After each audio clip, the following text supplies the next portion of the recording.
अस्सलाम वालेकुम एवरीवन, कैसे हैं आप सब। उम्मीद करती हूँ आप सब ठीक ठाक होंगे, खैर खैरियत से होंगे। मैं भी बिल्कुल ठीक ठाक हूँ।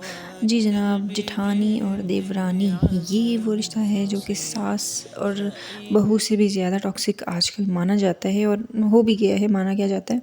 मैंने बहुत सारी ऐसी देवरानियों जेठानियों को देखा है आपस में, जो कि इतनी ज़्यादा टॉक्सिक होती हैं, इतना ज़्यादा उन लोगों का आपस में इख्तलाफ होता है कि घर का माहौल उन्होंने इस तरह का बनाया होता है कि जैसे घर ना हो, कोई कैद खाना हो गया हो।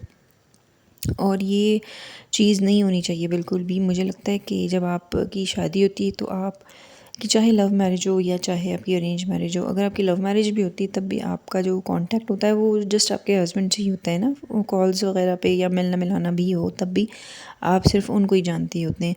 आपको नहीं पता होता घर में बाकी रहने वाले लोग किस तरह के हैं। चलें, आप उनको सबको नामों के थ्रू तो जानते ही होते हैं, लेकिन आप उनकी शख्सियत को, उनके रवैयों को, उनके जो उनकी रहन सहन और बाकी चीज़ें होती हैं, आप उनको नहीं जानते होते। आप अपनी सास को भी नहीं जानते। और ये चीज़ें जब आप आते हैं नए नए शादी होके किसी घर में, उस वक्त आपको पता चलता है कि इस घर में रहने वालों का रवैया आपस में किस तरह है, इनका बिहेवियर।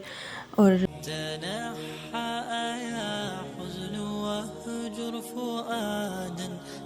तो देवरानी और जेठानी, या देवरानी या जेठानी, ये दोनों आपस में मोस्टली मैंने देखा है कि जेठानियाँ जो होती हैं वो अपने आप को बहुत ज़्यादा लीडर काइंड ऑफ समझने लग जाती हैं। उनको लगता है कि हम यहाँ पे पहले से आए हुए हैं, वी आर द एल्डेस्ट, हमें पता है कि हमने किस तरह से यहाँ पे गुजारा किया है, तो जो छोटी आएगी उसको हम दबा के रखेंगे। जैसे एक सास की सोच होती है कि बहुत सारी सासें ऐसी होती हैं जो सोचती हैं कि हम अपनी बहू को दबा के रखेंगे, हमारी बहू हमारे हुक्म के मुताबिक चलेगी।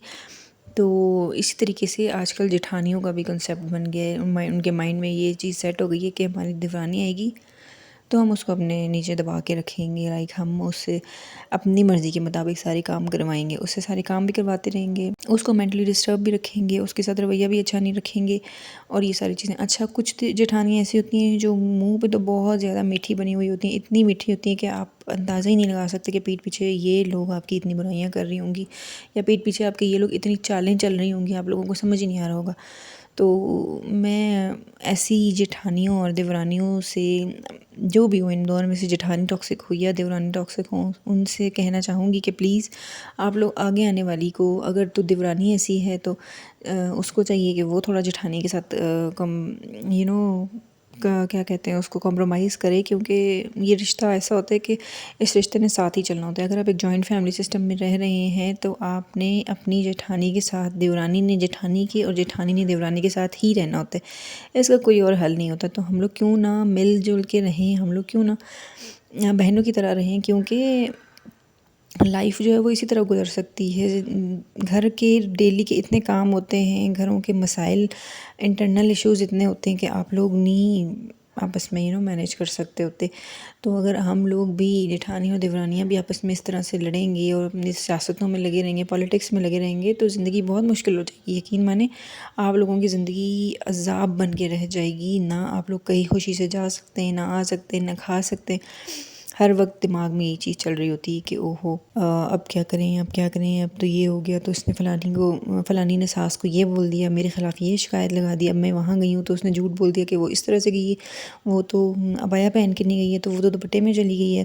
तो घर पे जो उनके हस्बैंड्स आते हैं उनको शिकायतें लगाना कि आज उसने यूँ किया, आज मैंने इतना काम किया, तो वो अपने रूम में जाके दरवाज़ा बंद करके बैठ गई थी, तो आज मैंने इतना काम किया, फिर ऊपर से बच्चे भी संभाले। तो ये चीज़ें आप लोग छोड़ दें, क्योंकि इन चीज़ों का कोई फ़ायदा नहीं होता। इन चीज़ों से आप लोग अपना मेंटल पीस बर्बाद कर रही होती हैं, दोनों में से जो भी ये काम करे। अच्छा, तो अगर आपकी जेठानी टॉक्सिक है तो मैं आपको ये मशवरा दूंगी, देवरानी को मैं ये मशवरा दूंगी कि वो उसकी परवाह करना छोड़ दे बिल्कुल। आप अपनी ज़िंदगी में मगन रहें, अपनी तरफ से अपने फ़राइज़ पूरे करें, अपने कामों को सर अंजाम दें, और उसके बाद आप अपनी लाइफ में बिज़ी हो जाएं। अगर आपका फ्री टाइम है तो आप अपने उस फ्री टाइम को, अपने मी टाइम को एंजॉय करें, कोई मूवी लगा लें, इबादत करें। वैसे तो सबसे पहली चीज़ तो ये होनी चाहिए कि अगर आपने वो सारी चीज़ें, वो तो वैसे भी नमाज़ तो फ़र्ज़ है, आपने पढ़नी है 4-5 टाइम की, उसके अलावा आप कुरान पाक की तिलावत करें, इस तरह की चीज़ें करें, अस्कार करें, इससे आपको बहुत ज़्यादा ज़हनी सुकून मिलेगा।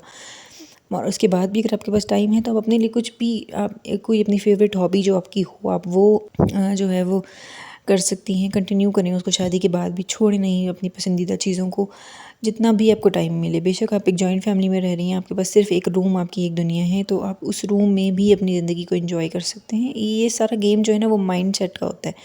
जब हमने अपना दिमाग इस तरीके से कर लिया होता है ना, मैनेज कर लिया होता है उसको कि हम अपने इस रूम में रह के भी अपनी ज़िंदगी को बहुत अच्छी तरीके से गुजार सकते हैं, तो आप लोग गुजार सकते हैं। और अगर आपके दिमाग में यही चलता रहेगा, ओहो मेरा तो घर ही नहीं है, मैं तो इस कमरे में कैद होकर रह गई हूँ, तो इस तरीके से फिर मामलात नहीं चलते होते। तो ये जो रिश्ते होते हैं आपस में, इन लोगों को चाहिए है कि ये लोग मिलजुल के रहें, सियासतों को छोड़ दें। जितना जल्दी ये आप लोगों की बात समझ आ जाएगी, आप लोगों की ज़िंदगी आसान हो जाएगी।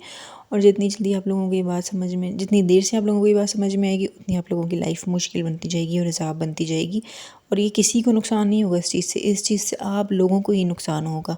क्योंकि किसी को क्या लगी है कि ये लोग आपस में लड़ रहे हैं कि नहीं लड़ रहे, खुश रह रहे हैं कि नहीं रह रहे, ये इस बातों से किसी और को परवाह नहीं हो सकती है। आप लोगों ने खुद मैनेज करना है अपने आप को, अपनी ज़िंदगी को, अपने बच्चों को, अपने शौहर को, अपनी सास ससुर जो भी आपके फैमिली में रहते हैं उन सबको। तो मेरी एडवाइस आप लोगों से यही है कि दिल पे ना लिया करें किसी की भी बात को, क्योंकि आपको नहीं पता कि अगर आपकी जेठानी ने आपको कोई सख्त अल्फाज किसी टाइम कह दिए हैं तो उसके दिमाग में उस वक्त क्या चीज़ चल रही हो, यू नेवर नो। तो चीज़ों को अवॉइड करना सीखें और खुश रहना सीखें। ज़िंदगी दोबारा नहीं मिलेगी, ये पल दोबारा नहीं मिलेंगे। मिलती हूँ आपसे अगली वीडियो में, तो मेरे साथ बने रहिएगा। मेरे चैनल को सब्सक्राइब ज़रूर कर लें और कमेंट में अपनी राय ज़रूर दें। शुक्रिया, अल्लाह हाफ़िज़।